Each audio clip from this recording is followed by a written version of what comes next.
Essa semana, quando o pastor Rodrigo me convidou para trazer a mensagem, o pastor Rodrigo hoje está lá em São Sebastião do Pontal, ministrando a ceia do Senhor para os nossos irmãos da congregação em São Sebastião. Eu comecei então a orar e pensar que palavra trazer. E até brinquei com a Divina, né? Disse assim, poxa, o pastor Rodrigo tinha que ter chamado você para falar no Dia das Mães, né? Deveria ter te convidado.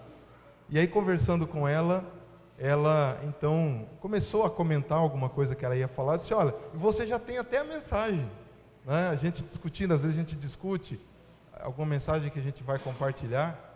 E aí ela disse assim, olha, se você quiser, você pode pregar essa mensagem. Opa, daqui, né? Porque realmente achei que era uma mensagem muito pertinente e muito importante assim, de ser compartilhada com os irmãos. Então, com a permissão da minha esposa, né, eu vou trazer uma mensagem aqui que foi feita a 4 mãos, mais as 2 mãos dela do que as minhas 2. As minhas 2 mãos, bem pouquinho, nessa mensagem. Mas, então assim, é com muita alegria. Primeira vez que eu prego uma mensagem preparada pela Divina. Sei que se ela estivesse aqui pregando ao invés de estar dando-lhe o curso, seria bem melhor, mas os irmãos vão ter que me aturar. Vão ter que ouvir a mensagem comigo mesmo, tá? Então, é com muita alegria que eu compartilho com os irmãos esta mensagem. Provérbios 22:6, olha aí o que a Bíblia fala. Na minha tradução está assim: ensina a criança no caminho em que deve andar, e ainda quando for velho, não se desviará dele. Provérbios 22, verso 6. O que esse texto nos traz no primeiro momento? Esse texto nos ensina que há algumas coisas que são transmitidas para a vida de uma criança. Na minha tradução está criança, em outras traduções está o menino, mas a ideia é da criança, de tenra idade, pequenininha. Há algumas coisas que nós recebemos quando crianças, que marcam as nossas vidas. E se eu pedir para você pensar uma memória que você tem, algo que você lembra de quando você era criança, com a sua mãe, provavelmente vai vir um monte de lembranças na sua vida. Lembranças boas, ou lembranças até engraçadas, né? Hoje eu recebi no WhatsApp, vocês devem ter visto também, né? Circulou aí, coisas que uma mãe ensina, né? Por exemplo, o valor de um sorriso, vocês viram? A mãe fala assim, ó, ou você para com isso, ou eu quebro seus dentes, né? Brincadeira, mãe nenhuma faz isso, né? Ou então, a importância da lógica, quando a mãe fala assim, o que você está fazendo aí? Não me responda. Você não sabe se fala o que está fazendo ou se responde, né? Então, isso são lembranças até engraçadas, mas a minha mãe fazia algumas coisas parecidas com isso, né, quando eu era pequeno. E até dessas coisas eu me lembro assim, com muita saudade, com muito amor no meu coração, porque fez parte da minha educação, parte de quem eu sou hoje. Então, uma mãe, a família, nos traz muitas lembranças. Realmente deixa muitas marcas. E o que esse texto está dizendo é que aquelas marcas que um pai, uma mãe deixa na vida do seu filho, da sua filha, vai acompanhá-lo às vezes por toda a vida. E irmãos, quando nós comemoramos, celebramos o Dia das Mães, é muito importante que a gente possa pensar nessas marcas, nesse legado que uma mãe pode transmitir para a vida dos seus filhos. E a primeira coisa que eu quero que você, mãe, entenda, essa palavra hoje é para as mães, principalmente, não só, mas principalmente para as mães, é que você está produzindo, você que é mãe, está produzindo marcas na vida dos seus filhos. Essas marcas podem ser muito boas ou podem não ser tão boas assim. Há mães na Bíblia, e eu quero compartilhar algumas mães que a Bíblia menciona, que deixaram marcas abençoadoras na vida dos seus filhos. E outras mães que deixaram marcas que não foram tão abençoadoras assim. Então eu quero convidar você a gente olhar aqui para algumas mães que estão na Bíblia e observar o que nós podemos aprender com essas mães. Eu gostaria que Você que está aqui, né, que é mãe, você que está aqui, que deseja ser mãe, vai ser mãe, prestasse muita atenção e que Deus possa falar ao seu coração aquilo que você pode aprender com essas mães da Bíblia. A primeira mãe que a Bíblia nos menciona e que eu entendo que pode nos trazer muitos ensinamentos é Joquebede. Alguém sabe o nome do filho de Joquebede? Moisés. No capítulo 2 de Êxodo, nós encontramos a história do nascimento de Moisés. Mas o nome de Joquebede, ele só é mencionado pela Bíblia lá no capítulo 6, no verso 20. Mas qual é a história de Joquebede? Joquebede engravidou numa época, talvez, a pior época possível para engravidar. Porque era uma época em que havia um decreto de que os meninos hebreus que nascessem no Egito deveriam ser mortos. Os judeus eram escravos no Egito. E como eles começaram a se multiplicar muito, o faraó deu uma ordem. Todos os meninos judeus que nascessem deveriam ser mortos. Apenas as meninas seriam poupadas. E Joquebede então engravidou.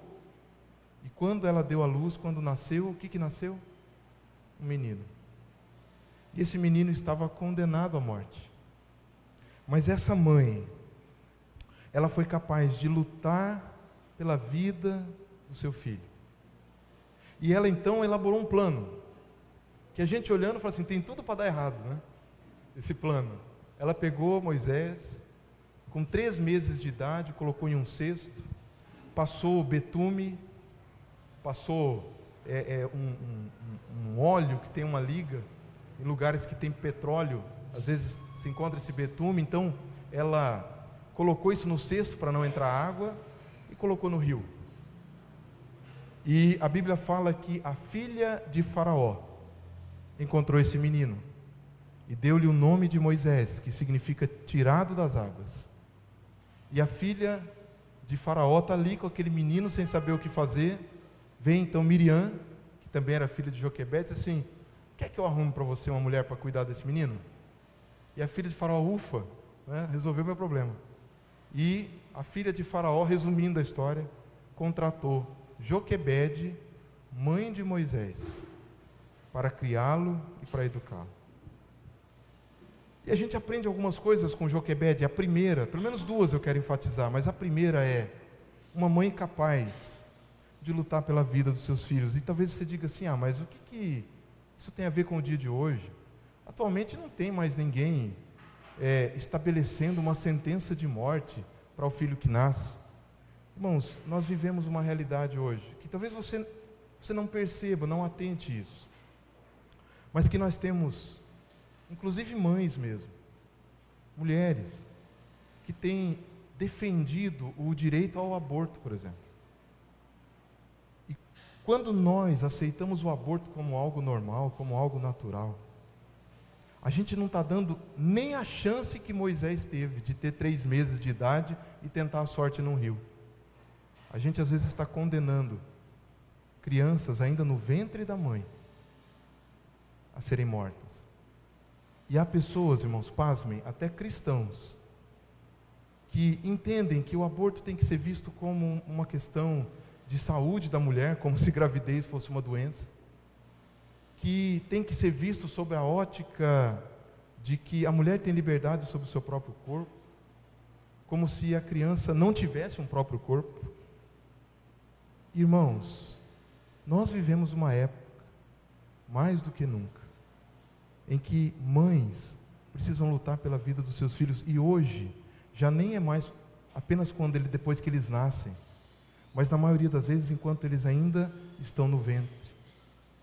Porque quantas e quantas pessoas querem nos convencer de que a melhor solução para o problema econômico, às vezes, que nós enfrentamos, é matar os bebês ainda no ventre da sua mãe. Irmãos, como cristãos, nós nunca, jamais podemos aceitar isso. E a gente já teve oportunidade, às vezes, de ministrar e de orar com mulheres que passaram por essa experiência terrível do aborto. Isso é algo que, além de destruir a vida daquela criança, muitas vezes traz marcas terríveis na vida daquela mãe que pratica esse ato. É algo completamente destruidor, avassalador. Irmãos, apenas Deus pode tirar uma vida. Então, como cristãos e como mãe, e como futuras mães que estão aqui, você precisa aprender com Joquebede a não aceitar uma sentença de morte sobre a vida do seu filho. Não aceitar uma sentença de morte sobre a vida do seu filho, porque é Deus quem dá a vida e só Ele pode tirá-la. Mas nós aprendemos mais com Joquebede. Joquebede criou Moisés, e quando ele cresceu, criou uma certa idade, ela o levou para o palácio de Faraó. E chegou um momento na vida de Moisés, eu não vou contar aqui toda a história de Moisés, senão ficaria muito longa, mas houve um momento na vida de Moisés em que ele precisou tomar uma decisão em sua vida, de quem ele seria, se ele era judeu ou se ele era egípcio, se ele ia defender o seu povo ou se ele ia ficar do lado daquele povo que o havia criado. E quando chegou a hora de Moisés tomar a decisão de quem ele realmente era, pesou muito mais o ensino que ele recebeu de Joquebede quando criança, do que tudo que ele aprendeu no palácio de Faraó. Irmãos, muitas vezes nós criamos os nossos filhos e nós não temos como impedir os nossos filhos de terem contato com outras realidades, com outros valores, com outros princípios. Mas a Bíblia está nos dizendo que aquilo que é ensinado para os nossos filhos quando eles são ainda crianças, isso eles vão levar para a sua vida adulta, vão levar para a sua velhice. Então você que tem filhos pequenos, entenda a importância disso. Moisés passou aproximadamente 34 dos seus primeiros 40 anos de vida lá no palácio com Faraó. Mas aquilo que ele aprendeu nos primeiros 6, 7 anos de vida, aquilo foi suficiente para que ele pudesse cumprir a sua missão de ser o libertador de Israel. Aquilo que Joquebede pôde ensinar no curto período que ela teve o seu filho com ela dentro de casa. Nós vivemos uma realidade em que os filhos cada vez mais cedo saem para estudar, saem para crescer, para ganhar a vida, para uma série de situações. Mas você como mãe, você precisa aproveitar o tempo que o seu filho está do seu lado, para poder ensinar a ele quem ele realmente é, quem o criou, qual é o propósito de Deus para a vida dele. Moisés nunca teve dúvidas quanto a quem ele era e quem era o seu povo. Mesmo passando anos no palácio de Faraó, mesmo passando depois mais 40 anos no deserto, Moisés sempre soube quem ele era. E ele aprendeu quem ele era durante o curto período de tempo que passou em casa com a sua mãe. Então você que é mãe, aprenda com essa mulher da Bíblia, com essa mãe da Bíblia, a transmitir os valores e os princípios de Deus para a vida do seu filho. Há uma outra mãe que nos ensina muito na Bíblia, e o seu nome é Ana. Quem sabe quem foi o filho de Ana? Samuel. Qual era a história de Ana? Ana não podia ter filhos. Numa época em que a esterilidade era talvez a pior coisa que podia acontecer para uma mulher. Era ela não poder ter filhos. Hoje em dia muitas mulheres não querem ter filhos, né? Escolhem não ter filhos. Mas na época de Ana, a pior coisa era vista como uma maldição, uma mulher não poder gerar filhos. E Ana vai até o templo, você vai encontrar essa história em 1 Samuel. Ana vai até o templo e ela pede ao Senhor um filho, porque é o que ela mais queria, era o que ela mais ansiava. E quando Deus lhe dá esse filho, sabe o que ela faz com o filho? Abra sua Bíblia em 1 Samuel, capítulo 27 e 28, e você vai entender o que Ana faz com aquele filho tão precioso que Deus havia lhe dado. 1 Samuel, capítulo 1, 27 e 28.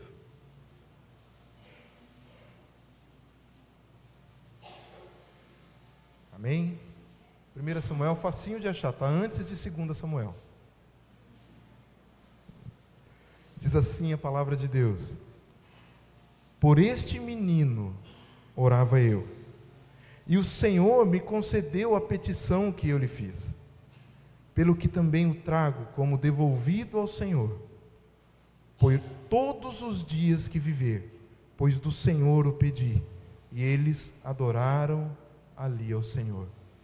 Sabe o que Ana fez com o filho que ela tanto pediu a Deus? Ela o entregou ao Senhor.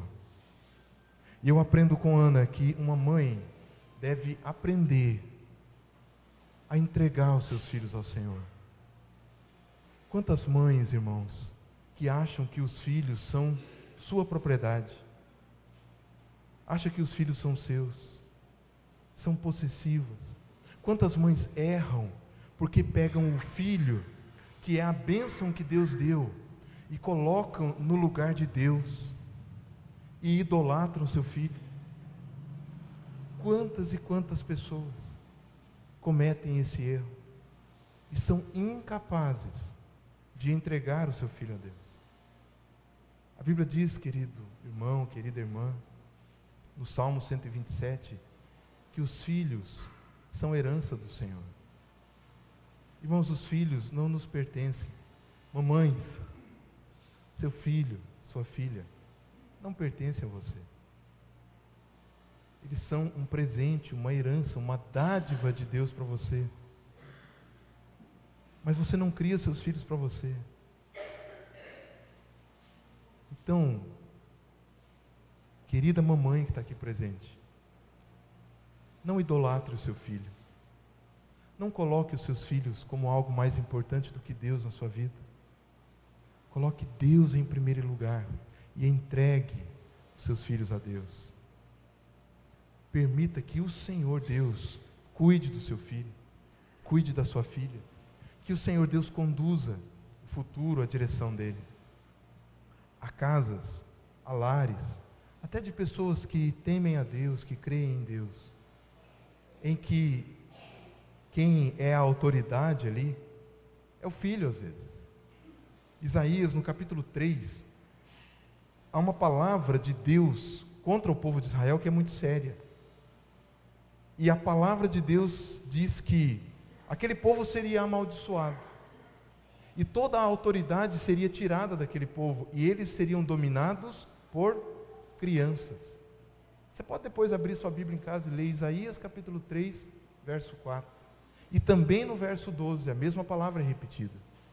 Irmãos, quantas casas hoje em que a autoridade é exercida por uma criança? É o filho quem decide o que faz, que hora que faz e que jeito que faz. É o filho que decide que hora que dorme, que hora que come, o que come, para onde que vai ou deixa de ir. Irmãos, os filhos são bênção do Senhor. Os filhos são uma dádiva do Senhor, mas eles não podem ser a coisa mais importante na vida de um cristão, na vida de uma mãe que teme ao Senhor. Então aprenda com Ana a entregar seus filhos ao Senhor. A terceira mãe que eu quero compartilhar com você, como exemplo, é Maria, a mãe de Jesus. Maria não foi, talvez assim, o melhor exemplo de mãe, tanto que em Lucas capítulo 2, a partir do verso 41, junta ela e o José e perde o menino Jesus lá em Jerusalém durante uma festa. Mas uma característica Maria teve. Maria esteve presente na vida de Jesus nos momentos mais importantes do seu ministério. Se você procurar o primeiro milagre de Jesus, quem que estava lá quando Jesus fez seu primeiro milagre? Maria estava lá. As pessoas procuram Maria e ela então procura Jesus, e ela diz então para aqueles serventes: olha, façam tudo o que ele mandar. E aí você vai para o final do ministério de Jesus, o momento mais importante, o ápice do ministério de Jesus, quando ele entrega a sua vida na cruz do Calvário. Quem que está lá aos pés da cruz? Maria. A mãe estava lá. Os irmãos sabem muito bem que na nossa compreensão, nós não atribuímos a Maria o poder de salvar ou de produzir milagres, mas nós precisamos aprender com a mãe de Jesus, porque ela é uma mulher que foi escolhida pelo Espírito Santo de Deus para gerar o próprio Salvador da humanidade. Então nós precisamos entender e aprender com essa mãe, porque ela estava presente na vida do seu filho. Irmãos, hoje nós vivemos uma realidade de pais e mães ausentes, por N razões. Há mães que estão ausentes porque elas realmente precisam trabalhar, precisam ajudar no sustento do lar. Há mães que estão ausentes porque acham que, quando a Divina comentou isso comigo, eu falei, nossa, realmente é uma realidade que a gente às vezes não para pensar. Às vezes a mãe acha que porque está na mesma casa e o filho está dentro do quarto, então ela está presente na vida do filho. Irmãos, há famílias hoje que estão perdendo os seus filhos dentro do quarto.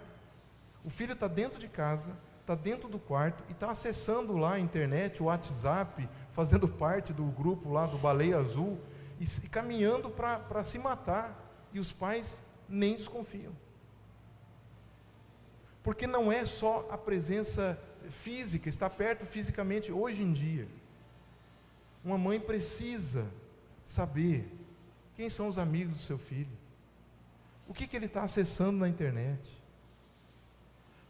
quais são os sonhos do seu filho, quais são os medos, quais são os traumas, o que está passando, às vezes na mente, no coração de um filho. E aí, irmãos, já não são só os pequenininhos, porque essa polêmica aí da baleia azul afetou adolescentes, 14, 15, 16 anos, não são meninos mais, mas estão suscetíveis, estão vulneráveis. Por quê? Porque não estão sendo protegidos, são filhos de pais e mães ausentes. Então é preciso aprender a estar presente, saber o que acontece na vida do filho, saber o que se passa, saber com quem ele conversa, o que ele conversa. E isso, irmãos, não é invasão de privacidade, isso é você cuidar do seu filho, é cuidar da sua filha. Uma mãe precisa aprender a estar presente nos momentos mais importantes da vida do filho. E aí está a questão da prioridade. Maria estava presente no momento da crucificação. Eu tenho certeza que mãe nenhuma tem o sonho de ver o filho ser morto, crucificado, mas ela estava lá. Irmãs, há mães que se preocupam tanto com a faculdade que o filho ou a filha vai fazer, a profissão que o filho ou a filha vai seguir, mas às vezes não se preocupam em ensinar a filha a ser esposa e mãe, não se preocupam em ensinar o filho a ser esposo e ser pai. Às vezes não se preocupa com a vida espiritual do filho.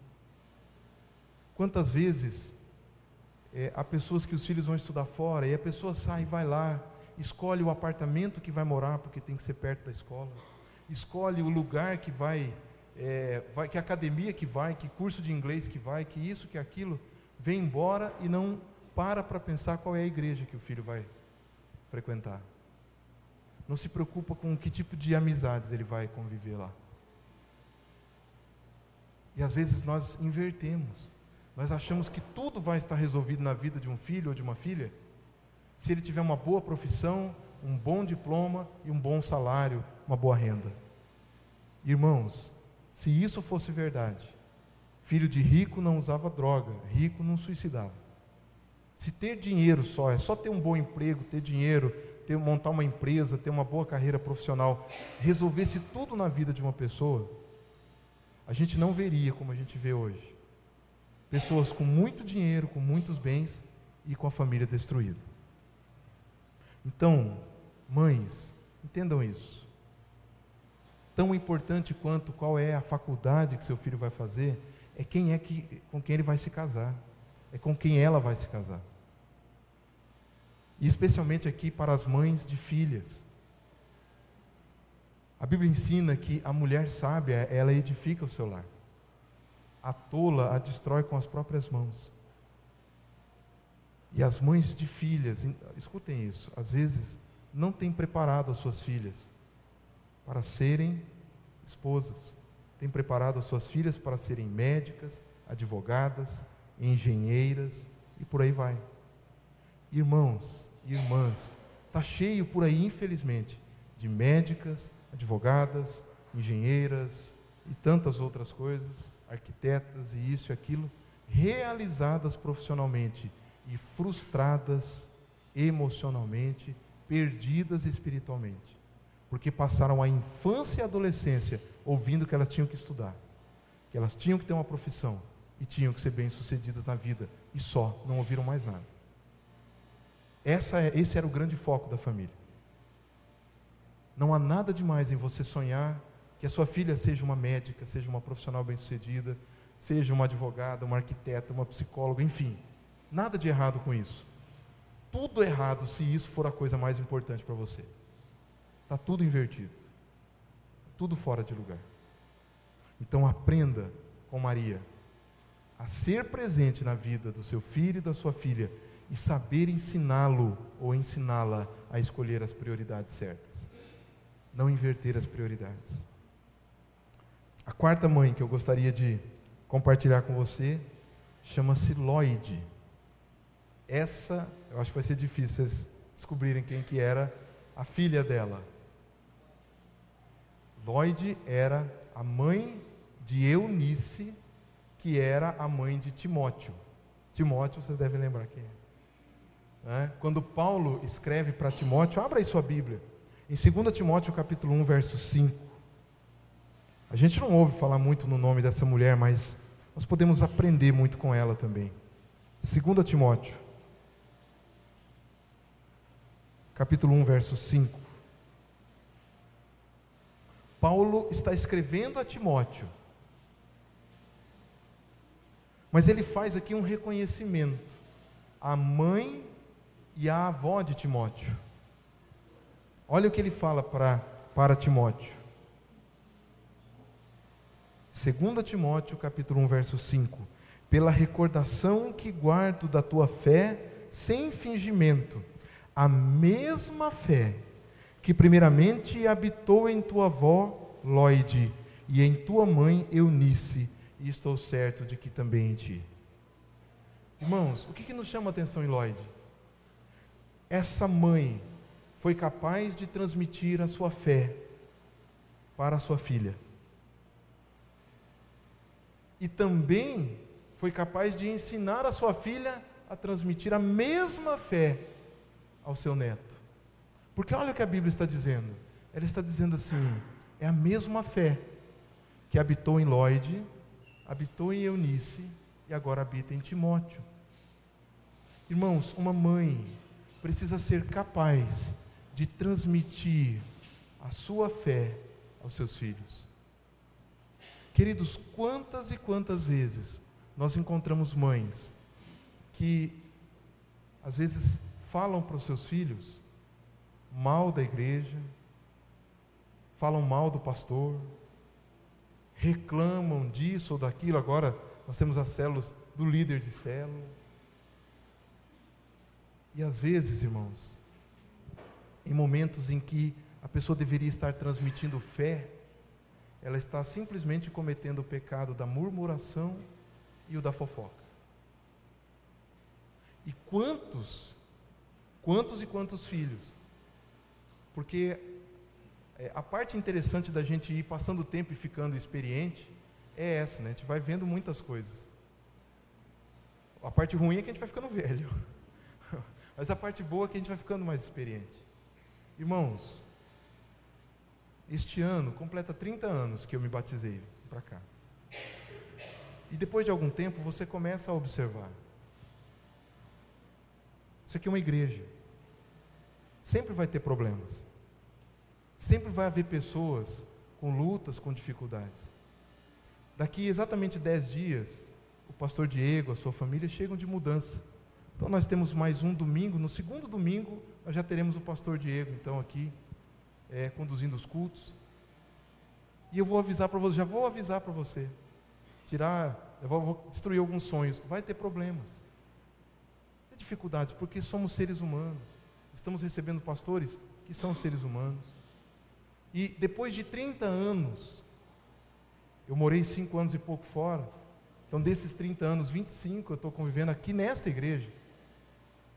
Irmãos, sabe onde estão os filhos daquelas pessoas que há 30 anos atrás falavam mal do pastor e da igreja? Sabe onde estão? A grande maioria está fora da igreja. Aqueles que apenas estão fora desta igreja, mas estão servindo a Deus numa outra igreja, glória a Deus por isso, estão servindo a Deus. Mas há muitos que não estão mais servindo a Deus, porque conviveram com mães, e com pais também, né? Verdade seja dita, que transmitiram para esses filhos apenas coisas ruins. Não transmitiram a sua fé, transmitiram o seu espírito crítico. Transmitiram a sua capacidade de reclamar, e às vezes com razão. Falaram coisas que realmente aconteceram, não é que mentiram para o filho. Falaram para o filho coisas que realmente tinham acontecido, mas escolheram o foco errado. E a minha pergunta para você como mãe é: o que você está transmitindo para o seu filho? O que você está transmitindo sobre a igreja, sobre a sua célula, sobre o seu líder, sobre o seu pastor?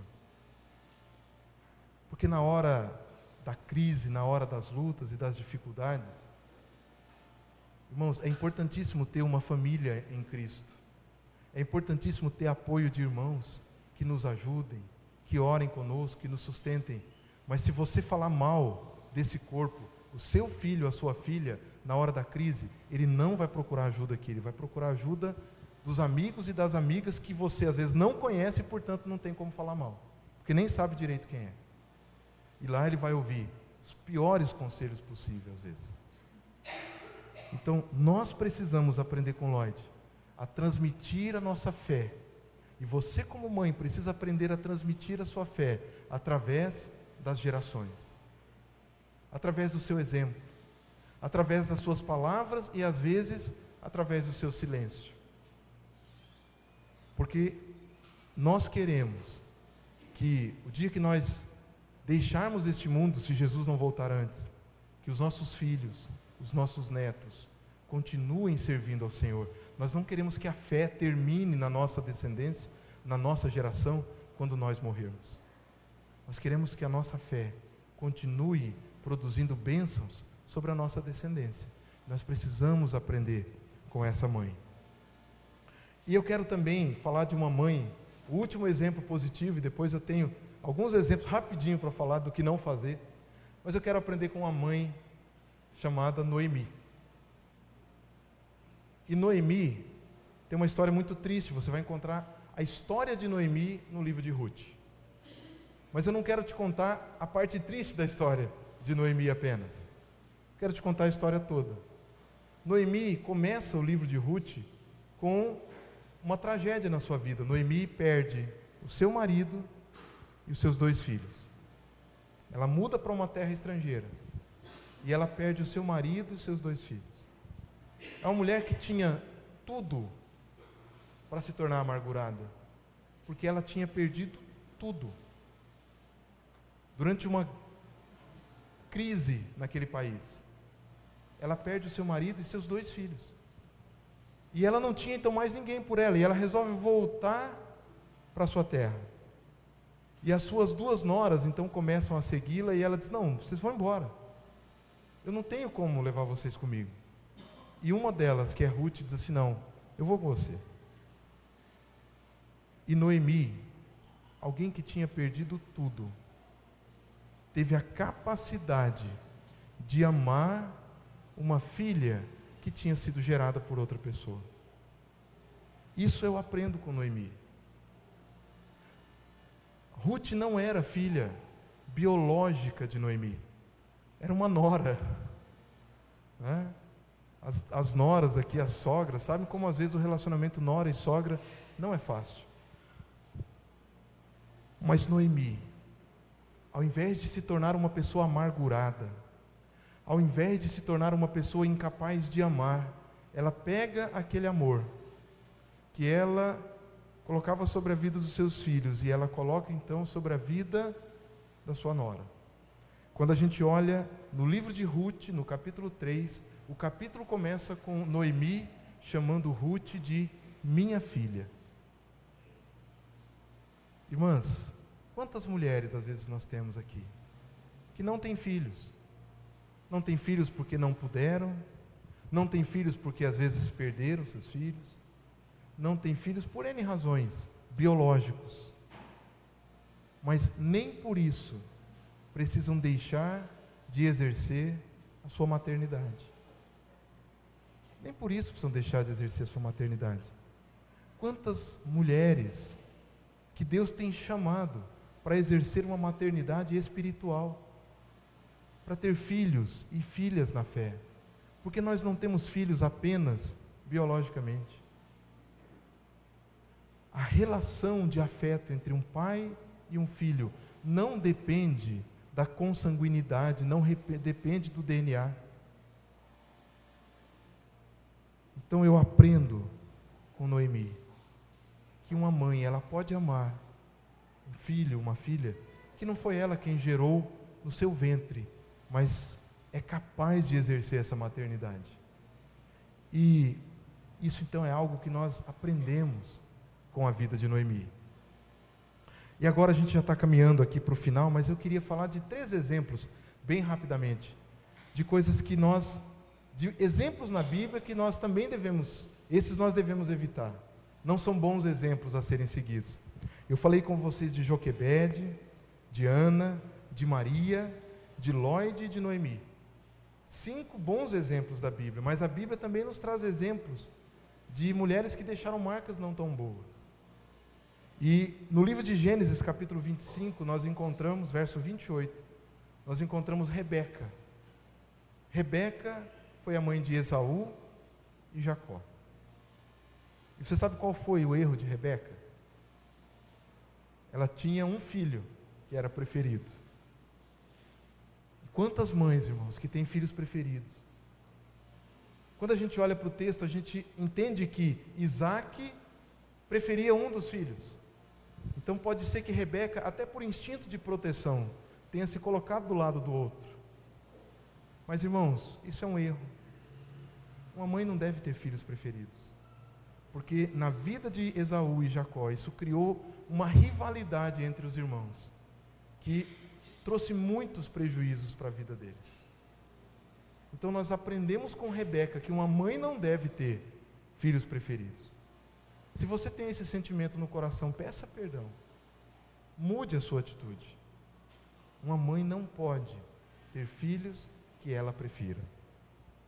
Um segundo exemplo que nós aprendemos de como não agir é o exemplo da mãe de Jabes. A Bíblia não nos diz o nome dessa mãe, mas a Bíblia diz lá em 1 Crônicas 4, verso 9 e 10, que quando o menino nasceu, a mãe lhe colocou o nome de Jabes. E o nome Jabes significa aquele que é nascido com dores, ou aquele que causa dores. Imagina você ter um nome desse. Já parou para pensar? Toda vez que alguém olhar para você e falar assim, você é alguém que causa muita dor nas pessoas. Você produz dor e sofrimento. Irmãos, a Bíblia nos fala da história de Jabes e nos fala que ele foi um homem abençoado, mas essa mãe, qual foi o erro dela? Talvez sem perceber, sem entender, ela transmitiu para o seu filho a sua dor. Irmãos, a gente acha que isso, ninguém mais põe o nome nos filhos. Não, irmão, não é o nome. Quantos filhos que a gente encontra e que eles às vezes sentem que eles são um peso para os seus pais? Quantos filhos, especialmente aqueles que vêm às vezes de um divórcio, de um lar desfeito, que eles sentem como se eles fossem a causa daquela separação. Por quê? Porque às vezes no momento de dor e de tristeza, uma mãe derrama, despeja sobre o seu filho toda a sua dor, todo o seu sofrimento, todas as suas frustrações. Querido, não faça isso. Querida, não faça isso. Se tem mães aqui que estão enfrentando lutas no seu casamento, não faça do seu filho, da sua filha, uma confidente. Uma das piores coisas que uma mãe pode fazer é, no problema conjugal, transformar o filho ou a filha num confidente das suas dores, das traições, das decepções, das frustrações. Não faça isso, não transmita essa dor, esse sofrimento para o seu filho. Não quer dizer que você não possa se abrir com alguém, não quer dizer que você não possa abrir seu coração e buscar ajuda, mas não transfira esse peso e essa carga para a vida do seu filho e da sua filha. Não coloque sobre ele o peso das suas dores, coloque sobre Jesus, porque ele levou sobre si, diz em Isaías 53, todas as nossas dores. Ele levou sobre si todas as nossas enfermidades. Ele levou sobre si todas as nossas frustrações e decepções. E por último, para nós encerrarmos, o último exemplo do que não fazer, nós encontramos o exemplo de Zípora. Zípora era a esposa de Moisés. Nós falamos sobre a mãe de Moisés. Zípora, a esposa de Moisés. E esse texto eu quero que você abra para a gente ler junto, Êxodo capítulo 4, verso 24 e 25. Não é um texto muito fácil, mas eu quero que você preste bem atenção no que às vezes acontece em algumas famílias. Êxodo capítulo 4, verso 24 e 25. Esse texto aqui, ele dá, só ele uma pregação, né? Uma hora, quem sabe, eu tomo coragem e peço para a Divina fazer uma pregação sobre esse texto, né? E tem muita coisa aqui, mas eu quero falar muito rapidamente. Êxodo capítulo 4,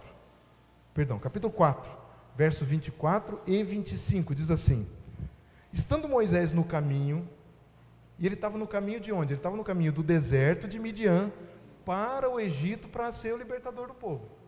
No caminho, numa estalagem, encontrou o Senhor e o quis matar. Deus quis matar Moisés. A gente não sabe se por uma doença, de que maneira, mas Deus queria matar Moisés. Então Zípora tomou uma pedra aguda, usou como uma faca, cortou o prepúcio de seu filho, lançou aos pés de Moisés e disse: sem dúvida, tu és para mim um esposo sanguinário. Complicado esse texto, não é? Mas o que eu quero te compartilhar aqui rapidamente? Deus havia dado uma ordem para Abraão. Toda criança israelita, ao 8º dia, deveria ser circuncidada. Deveria ser tirada a pele em volta do prepúcio. O prepúcio, que é a pele que recobre a glande, do pênis do menininho, com 8 dias de idade. E ele seria circuncidado. Isso é circuncisão. Só que Moisés se casou com uma mulher que era midianita, ela não era israelita. Então, os estudiosos dizem que os costumes eram diferentes. Os costumes eram diferentes. E só para você entender, imagine uma mulher, e a gente tem várias aqui na igreja, em que ela é cristã e o marido, por exemplo, não é. Muitas coisas geram conflitos. Mas veja bem, essa mulher, o que alguns estudiosos da Bíblia entendem desse texto, é que Deus quis matar Moisés. O que foi que salvou Moisés? Foi quando a esposa pegou então e cumpriu o mandamento de Deus, circuncidando o filho. Então a gente entende que o motivo de Deus querer matar Moisés é porque Moisés havia desobedecido a Deus, não havia circuncidado um de seus filhos. Moisés teve 2 filhos com Zípora, Gerson e Eliezer. A Bíblia não diz qual dos 2 estava sendo circuncidado, mas há estudiosos que dizem que provavelmente era o mais novo, porque na viagem Moisés então deixa de circuncidar o filho, e pela palavra de Zípora no final, quando ela diz que Moisés era um homem ou um esposo sanguinário, muitos estudiosos da Bíblia entendem que Zípora na verdade não queria que fizesse, a circuncisão. Porque imagina que qual mãe que adoraria ver o seu filhinho de 8 dias tendo a pele do pipiozinho cortado sem anestesia, porque não tinha anestesia naquela época. Então a mãe, quando via aquele negócio, falava assim: não, isso é um troço dos mais estúpidos do mundo. Como que alguém pode ter uma ideia dessa? Irmãos, a rebeldia de Zípora e a negligência de Moisés, porque Moisés se omitiu, quase custou a vida de Moisés. E aqui o que a gente aprende de uma mãe que não deve fazer? Uma mãe jamais deve impedir o pai de exercer a autoridade sobre o seu filho. Ah, mas o meu marido não é crente, não é cristão, ele não entende. Mas ele é pai. E ele é pai, como autoridade, ele precisa exercer essa autoridade que Deus deu para ele. Porque Deus não deu a autoridade de pai apenas para o pai que é convertido, batizado. Não. Deus deu a autoridade ao pai.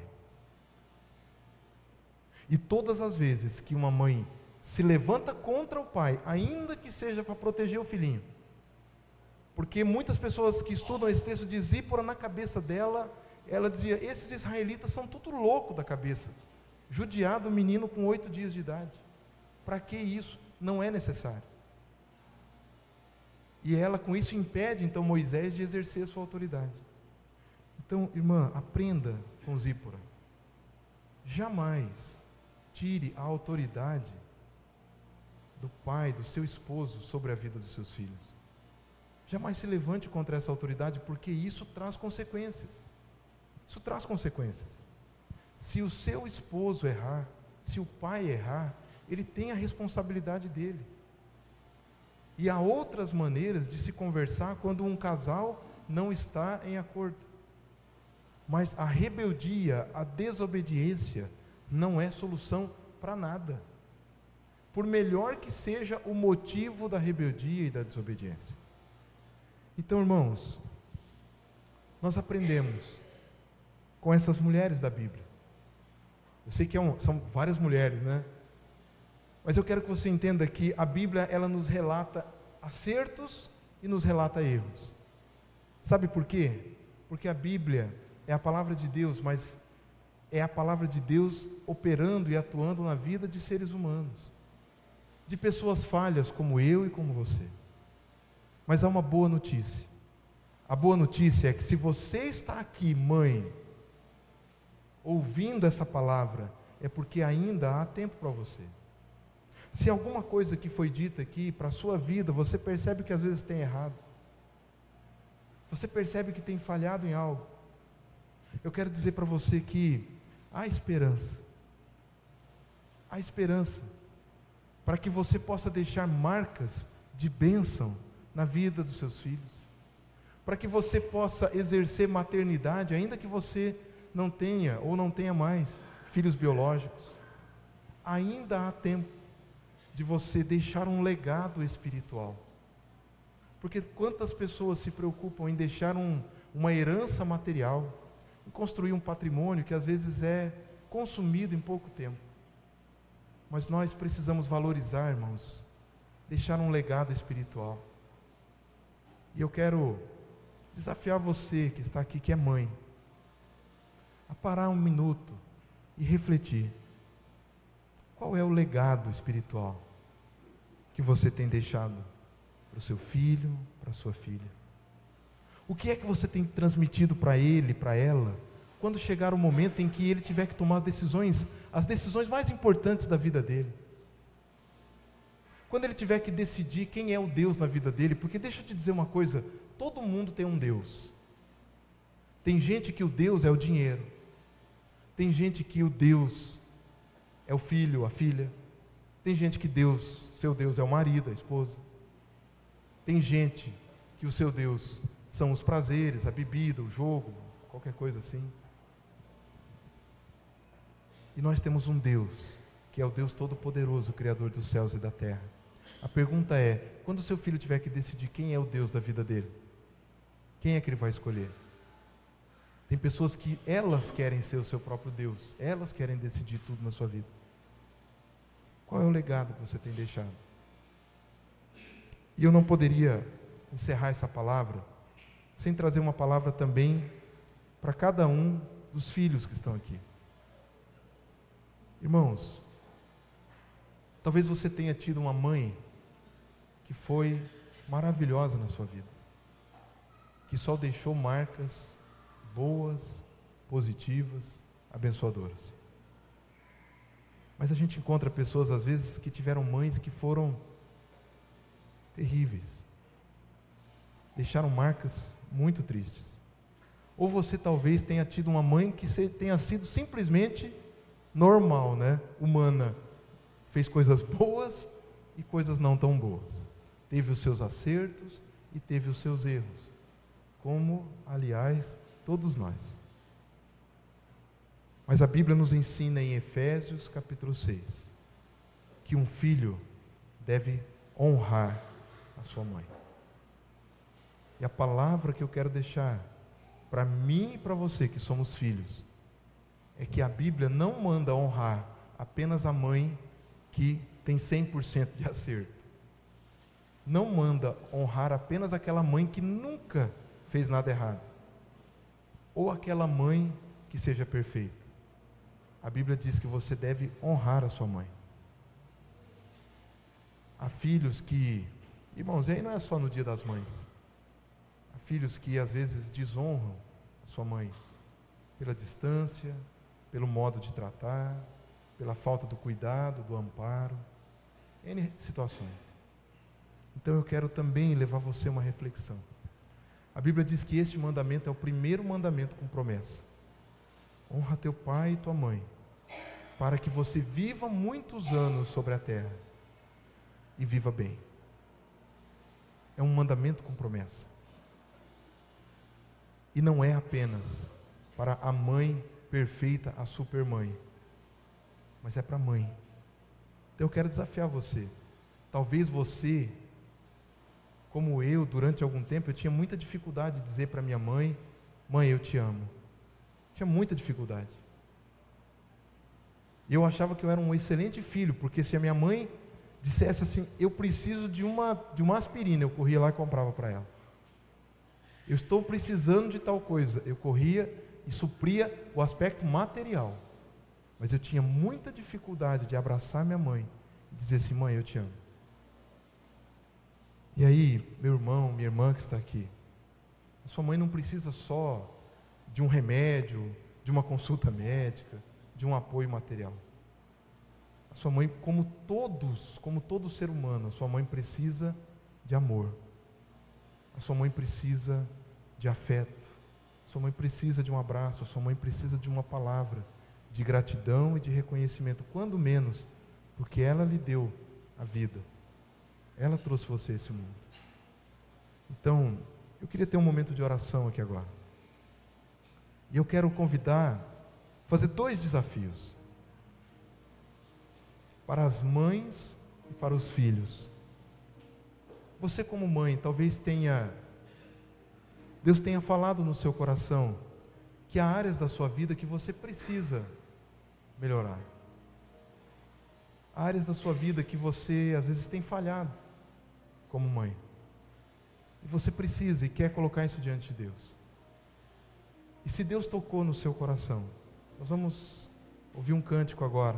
E se você quer receber uma oração sobre a sua maternidade, talvez você tenha dificuldade de realmente transmitir para os seus filhos a prioridade, dificuldade de entregar totalmente seu filho para Deus, dificuldade de transmitir a sua fé. Talvez você tenha dificuldade de estar presente em tantas situações da vida. Talvez você tenha agido como esses exemplos negativos aqui do final, não sei. Mas se você quer receber uma oração, eu quero convidar você a sair do seu lugar e vir até aqui à frente. Nós vamos orar pela sua vida. E eu quero também colocar uma palavra para você como filho. Às vezes, como filho, você entende que tem deixado a desejar no cumprimento desse mandamento de honrar a sua mãe. E se você também tem falhado nisso, e você deseja mudar, quer colocar isso diante de Deus, eu quero convidar você a sair do seu lugar e vir até aqui à frente. Eu quero orar pela sua vida, em nome de Jesus.